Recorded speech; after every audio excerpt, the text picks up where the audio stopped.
चला तर मित्रांनो, आज आपण प्रोडक्ट क्लासिफिकेशन ऑफ एलिमेंट हा पाठ आपण पाहणार आहोत. या पाठामध्ये अनेक घटकांचा समावेश आहे. त्यामध्ये आपण पहिलं पॉइंट्स पाहणार आहोत, एलिमेंट अँड देअर क्लासिफिकेशन, मूलद्रव्ये आणि त्याचे वर्गीकरण.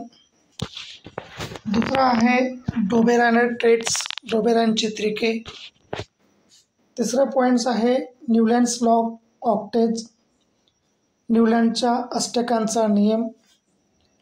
चौथा आहे मेंडेलिव्हज पिरियोडिक टेबल, मेंडेलिव्हची आवर्त सारणी. आणि पाचवा पॉइंट आपल्याला पाहायचा आहे मॉडर्न पिरियोडिक टेबल, म्हणजेच आधुनिक आवर्त सारणी.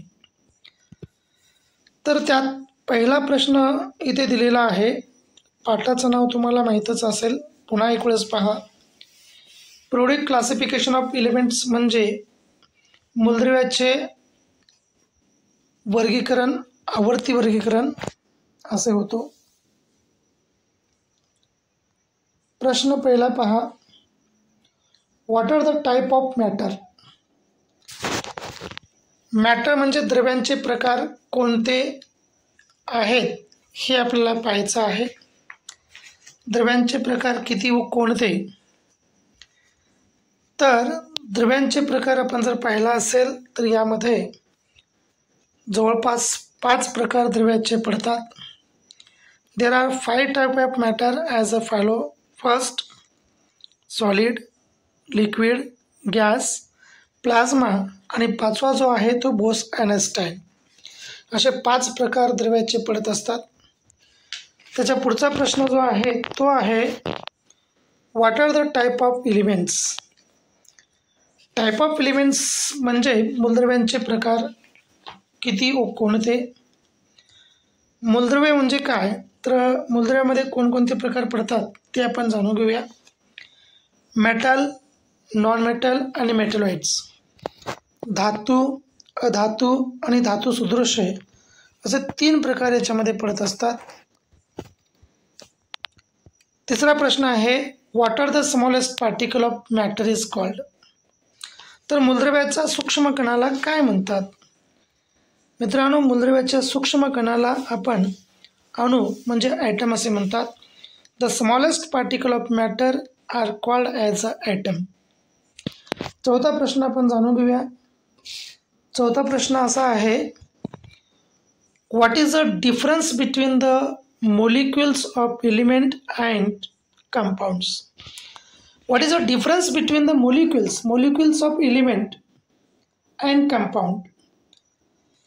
आता इथे मूलद्रव्याच्या रेणूमध्ये आणि संयुगाच्या रेणूमध्ये काय फरक, संयुगामध्ये काय फरक असतो. मोलिक्युल्स ऑफ एलिमेंट्स म्हणजे मूलद्रव्याचा रेणू आणि संयुग कंपाऊंड म्हणजे संयुग. यामध्ये नेमकं काय फरक आहे तो आपण जाणून घेऊया. तर मित्रांनो, मूलद्रव्य जे असतात ते एकमेव घटकापासून बनलेले असतात. उदाहरणार्थ C म्हणजे कार्बन, H म्हणजे हायड्रोजन, N म्हणजे नायट्रोजन.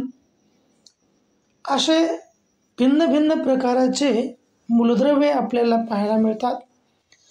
ज्यामध्ये एकाच घटकाचा समावेश असतो त्याला आपण मूलद्रव्य असे म्हणतो. The only one constituent are present in the element. And कंपाऊंड्समध्ये काय आहे, तर कंपाऊंड्समध्ये जर आपण पाहिलं असेल there are two or more contents या 2 or more constituent are present in compounds and compounds are made from 2 or more elements. जे संयुग कुणापासून बनतात, तर संयुगे हे 2 किंवा अधिक घटकापासून बनलेले असतात. उदाहरणार्थ आपण जर पाहिलं असेल NaCl, याला आपण कॉमन मीठ म्हणजे नमक असे म्हणतो, सामान्य मीठ. दुसरा आहे आपण पाहिलं तर H2O पाणी, हे सुद्धा संयुग आहे. NaCl संयुग आहे. यानंतर CO2 हे देखील संयुग आहे, CO2 कार्बन डायऑक्साईड. असे अनेक मूलद्रव्ये जेव्हा एकत्र येतात त्यापासून आपल्याला संयुग प्राप्त होताना पाहायला मिळतात किंवा त्याला आपण संयुगे असे म्हणतो.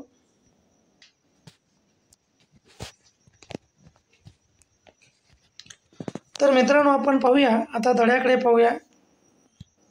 या पाठामध्ये काय दिलेलं आहे ते जाणून घेऊया. क्लासिफिकेशन ऑफ एलिमेंट्स याचा अर्थ असा होतो की मूलद्रव्याचे वर्गीकरण. We have to learn previous standard that all item of an element are only one types. We have to learn the previous standard that all item of element are only one type.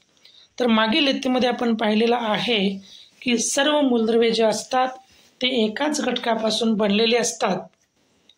आज आपण काय पाहणार आहोत पहा. Today 118 elements are known to the scientific words.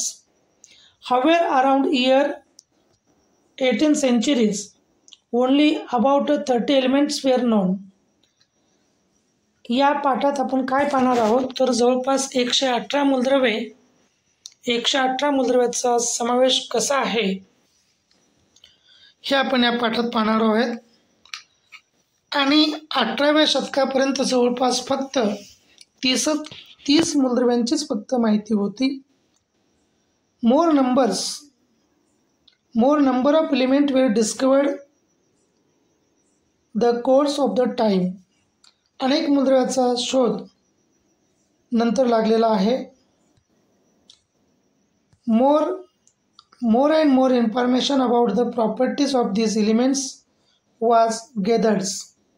हळूहळू या मूलद्रव्याची माहिती मिळत गेली आणि एक एक मूलद्रव्याचा शोध इथे लागत गेला. To see the study such large number of elements, scientists started to studying the pattern. If any the vast information about them, you know that the initial classification of elements were classified into group of metal and non-metals. सुरुवातीच्या काळात जर आपण पाहिला असेल तर फक्त 2च घटकांचा इथे शोध लागला होता. त्यामध्ये आपण एक पाहिलं तर धातू आहे आणि दुसरा मात्र अधातू. मेटल अँड नॉन मेटल्स या 2च घटकाचा सुरुवातीला शोध लागला होता. लॅटर ऑन नंतरच्या काळात later on other classes elements are called to metalloids was noticed. खूप काळानंतर आपल्या लक्षात आला की आणखीन एक घटक त्यामध्ये निर्माण झाला, तो आहे मेटलॉइड्स. म्हणजे इथे आता आपल्याला 3 घटक पाहायला मिळतात.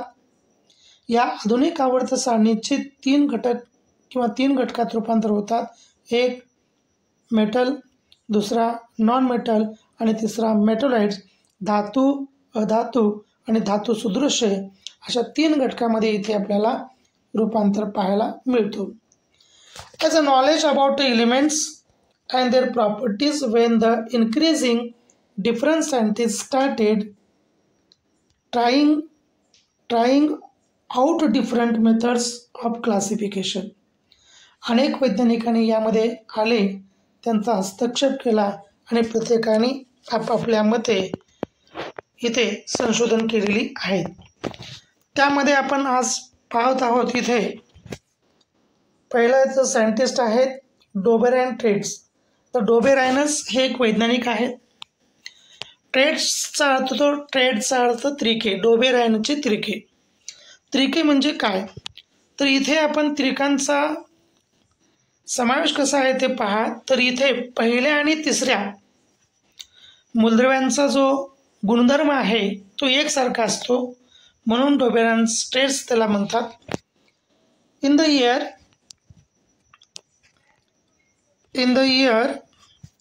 1870 म्हणजे जवळपास 1817 या काळामध्ये German scientist Dobereiner are suggested the properties of elements are related their atomic masses.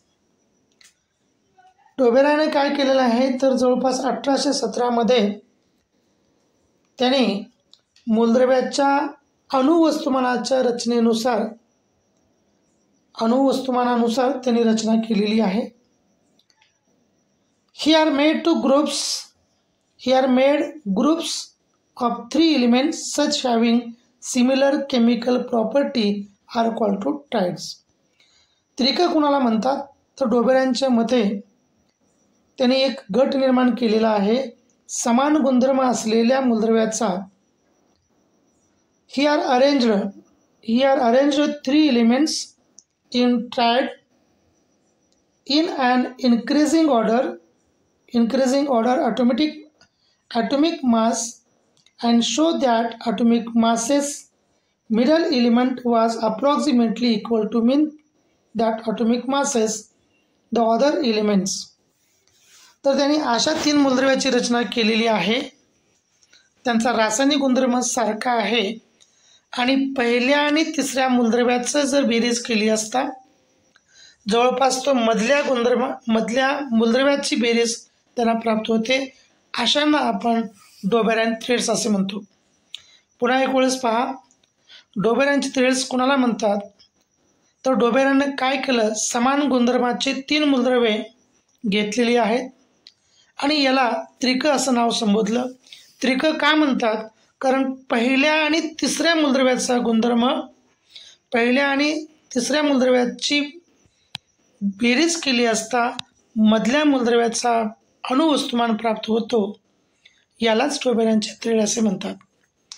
However, all non-elements could not be classified into डोबेरान threads. म्हणजे जवळपास सर्व मूलद्रव्ये या डोबेरानच्या त्रिकामध्ये बसलेले नाहीत. तर इथे कशा प्रकारे डोबेराने थ्रेड्स शोधून काढलेली आहेत ते आपण इथे पाहूया. इथे तक्ता आपल्या समोर दिलेला आहे डोबेरानचा थ्रेड्स. थोडंसं समजून घेण्याचा प्रयत्न करा. इथे आहे ट्रायड्सचा अर्थ त्रिके.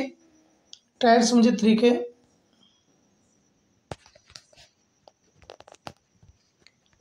ट्रायड्समध्ये पहा त्रिक कशा प्रकारे असतात. इथे सिरियल नंबर दिलेला आहे, अनुक्रमांक. Triads element actual amount of mass, इथे मूलद्रव्ये आणि इथे एलिमेंट ॲक्च्युअल ॲटॉमिक मासेस. तर मित्रांनो पहिल्यांदा पहा लिथियम. 1 नंबरमध्ये काय दिले, लिथियम, सोडियम आणि पोटॅशियम. लिथियमचा ॲटॉमिक नंबर आहे 3. The lithium atomic number is 3. 3 हा ॲटॉमिक नंबर लिथियमचा आहे. लिथियमचा जर आपण ॲटॉमिक मास पाहिला असेल, अनुक्रमांक, ॲटॉमिक नंबर आहे 3 आणि ॲटॉमिक मास आहे 6.9. जवळपास आपण जर पाहिलं तर लिथियमचा अणुवस्तुमान येतो 6.9. यानंतर सोडियमचं ॲटॉमिक नंबर आहे 11. सोडियमचा अणुक्रमांक आहे 11 आणि पोटॅशियमचा येतो जवळपास 19. पोटॅशियम हा 19व्या क्रमांकावर येतो. जर आता यांचा दुप्पट आपण केला असेल, यांचा अणुवस्तुमान इथे दाखवलेला आहे. सोडियमचा अणुवस्तुमान आहे 23.0 आणि पोटॅशियमचा अणुवस्तुमान आहे 39.1. याचं के हे सिम्बॉल होतो. Na म्हणजे सोडियम आणि Li म्हणजे लिथियम. आता इथे पहा काय केलेलं आहे, सोडियम लिथियम हा जो पहिला वस्तुमान घेतला आहे तो लिथियमचा आहे आणि हा जो आहे तो मात्र पोटॅशियमचा आहे. दोघांची बेरीज करून 2 भागला असता उत्तर येतं 23. काय उत्तर येतं 23. मग 23 हे काय आहे तर 23 हे मधल्या मूलद्रव्याचा अणुवस्तुमान आहे, तो आहे सोडियम. आता इथे पहा 1 नंबरला लिथियम आहे, सोडियम आहे, पोटॅशियम आहे.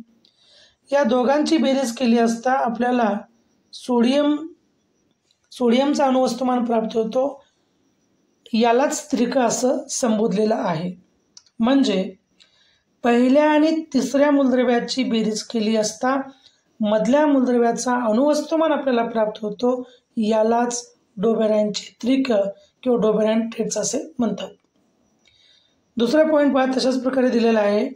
Ca म्हणजे कॅल्शियम, Sr म्हणजे स्ट्रॉन्टियम आणि Ba म्हणजे बेरियम.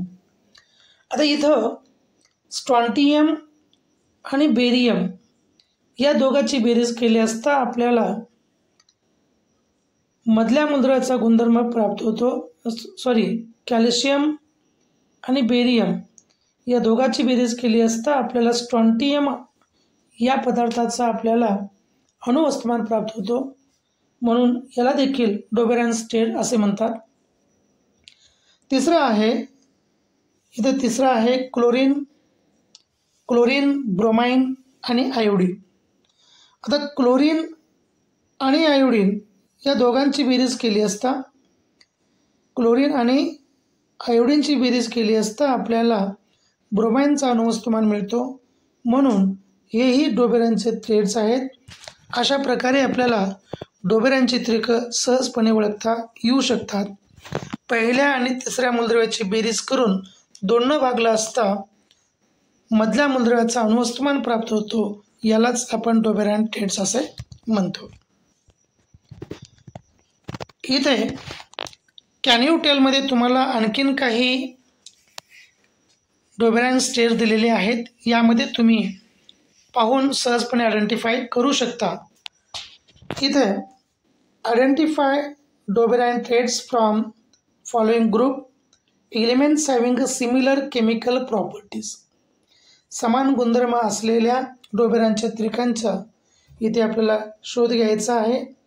कोणती त्रिके आहेत किंवा नाहीत हे सहजपणे आपल्याला पडताळून पाहता येते. करायचं काय इथे तर पहिल्या आणि तिसऱ्या मूलद्रव्याची बेरीज केली असता मधल्या मूलद्रव्याचा अणुवस्तुमान जर प्राप्त झाला असेल तर तो डोबेरानचा ट्रेड्स आहे, अन्यथा तो डोबेरानचा ट्रेड्स नाही असं आपल्याला सहजपणे सांगता येतो. तर मित्रांनो, याच्या पुढचा जो पेज आहे आपण पुढच्या व्हिडिओमध्ये पाहूया. धन्यवाद.